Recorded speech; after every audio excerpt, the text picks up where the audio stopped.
Pull it in and park it. Pull your car in and park it. Park your car, get out of your car. Park your car. So let's park the car. Kindly turn your vehicle off. Unlock the car, turn off the car, and get out of the vehicle now. Please. Get out of the car. So this one took a lot of work and even more patience, I gotta be honest with you, but I really enjoyed diving into this video to get below the surface of what you just saw. This video is 17.5 minutes in total, and about 12.5 minutes of that is officers' body cams on scene. So what I did was I went through the entire footage and got a count, the number of times that this woman made an excuse, ignored a command, and a bunch of other stuff. And I gotta be honest, it actually amazed me. So here's what's coming up. As I mentioned, counts or instances of statements that avoid accountability, for example. And then I went in and I took a look, and I'm going to report to you what research says about her behaviors, such as excuses, showing remorse versus denial, and whether those tactics actually work. And then I want to wrap all of this up with how it relates to men every day. Because of course, as I like to do, is show that the broader lesson is more than just this one instance in a Walmart parking lot. So let's go through this list real quick. Oh, actually, before we do that, I'm going to put a quiz in this video. What I would like to do is know whether you think I should do more real-life breakdowns like this on the channel. Would you like to see more content like this? So I've put this into a video quiz, and I had to designate one of the responses as the correct answer. So kindly disregard that part, but your feedback is very helpful. So take a look at the quiz and let me know. I think I can put a little tab up here, or it'll be just below the video itself. I'm not quite sure exactly where it will show up, but let me know. Should we make this a regular type of a series? Use them maybe just occasionally. You'd like to see one? Skip them altogether? Maybe you prefer to watch the research-only videos or something else?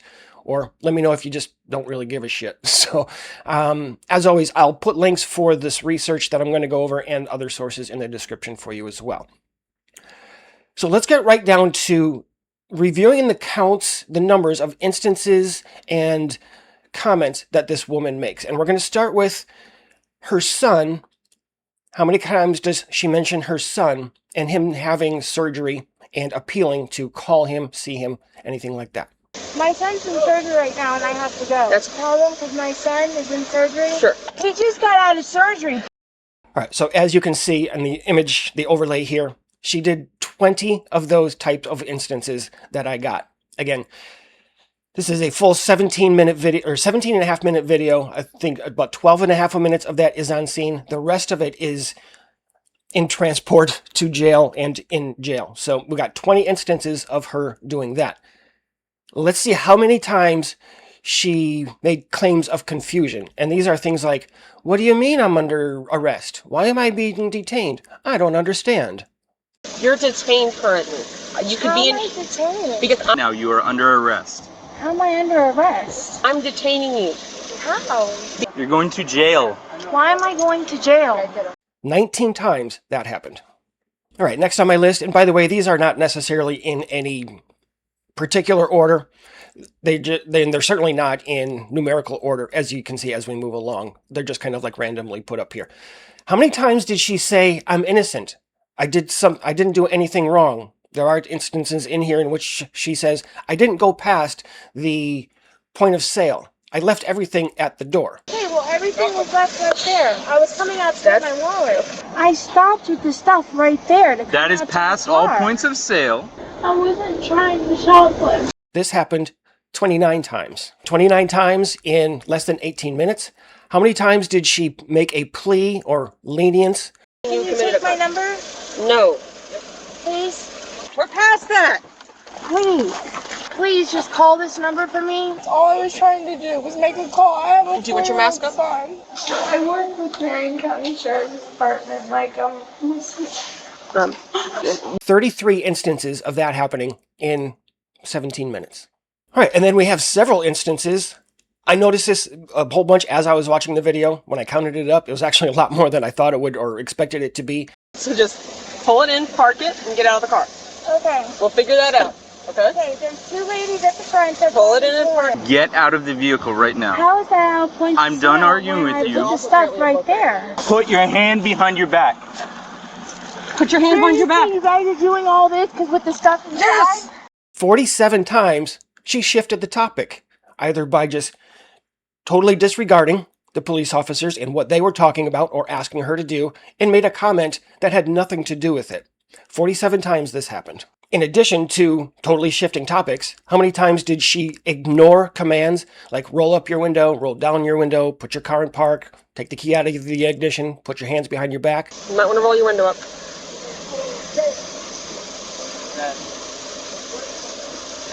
Can I call somebody to... Put your hand behind your back.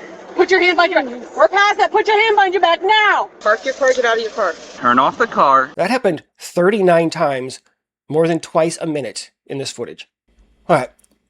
And this is the one that got, I think that amazed me the most. Some of this, maybe y'all are not surprised by it. We probably see it every day in Bodycam videos and everything like this, but what surprised me is when we actually get to the counts. It's not just one woman saying, I didn't do anything wrong. It's the sheer amount of times that she does it. And this last one, 98 times the police officers gave her a command to do something. Whether it was get out of the vehicle, roll your window up, put your hands behind your back. I'm not telling you this again. 98 times these instances happened. Again, in about 17 minutes of footage. Get out of the vehicle now. Take the key out of the ignition. Put your hands behind your back. Spread your feet. Face the car. Please. Get out of the car. All right, so as I said, that part was absolutely amazing to me. Let me know what you think about these numbers. I'll put the whole list up right here, what you think about these numbers. The sheer volume, again, when we break it all down, is just, I'm going to say it's astounding to me. Maybe not surprised, but it's just how often people are allowed to get away with things like this. And here's one question I want to ask. We'll get to what it means for men here in just a moment. But guys, how many times would you be able to get away with all of these? I didn't add all of these up, but what are we looking at? Probably 300 different instances of changing topics, trying to get empathy, saying I didn't do anything wrong. How many of these would you get away with before you're in the back of a patrol car? Police recovered stolen items valued at approximately $1,400 and charged the suspect with multiple crimes, including grand theft. She ended up pleading no contest to resisting without violence and grand theft, and was sentenced to 24 months of probation. So let's move on now to what research says about this woman's tactics and her behaviors and statements. Starting with caregiver emergency, right? Remember, so she made a whole bunch of comments about my kid's in surgery. By the way, 4-year-old son. I think maybe I'll get to that in just a moment. But she has a caregiver emergency. So in this study, I'll put right up here on the screen, 40 federal convicted white-collar offenders, 40 of which were men, 40 of which were women, were interviewed about how they explained their crimes. Both sexes commonly invoked family, but women more often framed wrongdoing as necessity that was driven by caregiving. And they often emphasized that men in their lives had failed them or were more absent. So 14 of the women in the study used a caregiver-based account. 7 of them used a necessity-type account, compared with only 1 man that did those. So there were comments and responses were things along the lines of, I had no choice. My child or my family needed me. Or something like, what was this one? Oh, the man failed me. I had to do something. I had to act. All right. Research regarding helplessness and blaming others. Again, we're referring back to comments and behaviors from the woman in the video. Helplessness and blaming others. In the research, women more often used explanations that are built around dependency, necessity, as I mentioned, caregiving burdens, and other people's failures. And for this woman, the arrest was totally reframed away, I don't know how else to say it, away from her shoplifting and ignoring demands and being resistant. For her, it was all about her son's surgery. She mentioned having a shoulder injury herself, a prior car accident, the officer's conduct, right? So helplessness, I can't help it. I've got things going on in my life, and this is why I did it. You people are doing this to me. That's where we're going with that one. So that's what the research has to say about this woman's types of behaviors. Let's now look in the research about what actually helps. I thought this one was really interesting, maybe the best one, at least recently, that I could find. A 2024 mock trial experiment with over 1,100 participants found that displays of remorse produced significantly lighter sentences for white men, white women, black women, and, not black men. So do what you will with that information, but we can see that in general, by and large, being more remorseful will get you a better sentence. Now, contrast this to the body cam, in which her comments were along the lines of not showing any remorse at all. She did not say anything like, I did something wrong, I'm sorry, I accept responsibility, you're right, let me turn the car off, you're right, let me sit back here in the back of your patrol car, right? So all of hers was, I did nothing wrong. You don't understand. I don't understand what you're doing here. But what does the research actually say about whether or not these tactics work? For this one, a decent comparison that I found was that in the courtroom and sentencing stages, gender narratives can make a difference. So in this study right here, 2 North Carolina courts found that defense attorneys were presenting women as good mothers, caretakers, and dependents. And the authors described those narratives as producing noticeable benefits, including non-active and lesser sentences. So let me actually just throw this in here real quick too. And I'm going to touch on it really briefly, although it could have a full standalone deep dive video. If you want me to do that, let me know in the comments and I'll put it together. But regarding sentencing, the broader sentencing data are consistent with what we just explained. Police recovered stolen items valued at approximately $1,400 and charged the suspect with multiple crimes, including grand theft. She ended up pleading no contest to resisting without violence and grand theft, and was sentenced to 24 months of probation. In the United States, the Sentencing Commission's federal analysis, the typical male drug offender had roughly twice the odds of imprisonment as a female offender, and men's prison terms were typically 25 to 30% longer across different case types. As we know, it does show that gender differences in legal outcomes do exist. They are real and they're substantial. Many of you already know this stuff. As I said, if you want me to dive into that, I will. Let's talk about repeated pleas and appeals, right? So that, again, was one of the things that this woman did. Can you please just let me go? Can you please check this? Go talk. In fact, a couple times she said, go talk to that person. They understand. They know. Or please, do you really have to do this? That was some of her comments and behaviors. And there is research showing that authorities may punish more harshly, in fact, when they perceive that someone's just trying to leverage a special circumstances to solicit leniency.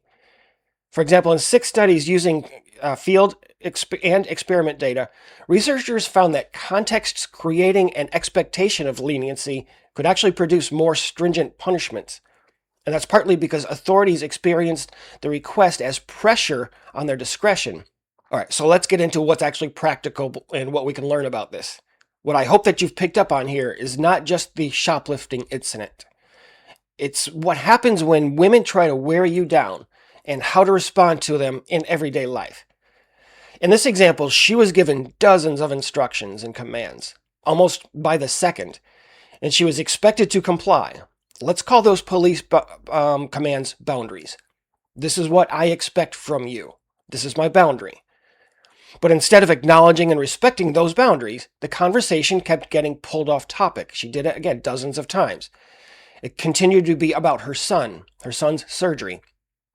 And by the way, I started to mention a moment ago, she says at one point that her son is 4 years old and that a friend is at the surgery with him. So, I mean, what kind of mother skips her small child, her 4-year-old child's surgery, goes to Walmart to shoplift, gets caught, and then begs to get back to him? Anyway, she continues to change the topic, like her need to make a phone call. Her shoulder hurts. She had a car accident at one point. She's claiming that she did nothing wrong. She's asking what the problem is. Now, some of these things may have been real, but that's not the point. The point is that each new diversion asks the boundary holder, whether it's the police or you, to disregard your own boundary. And it turns one clear objective or request into 10 emotional pleas over the course of hours. And that's exactly how a lot of men get worn down in relationships. She crosses a line, you tell her directly that it's not acceptable, and instead of accountability, you get excuses and tears. It's always something. Like her family is stressing her out, she's anxious, you're being controlling. You don't have the emotional wherewithal to understand her viewpoint, you stupid jerk. And that's the trap for a lot of guys. I've mentioned this several times in my videos before. After a while, you give up from emotional exhaustion or decision fatigue.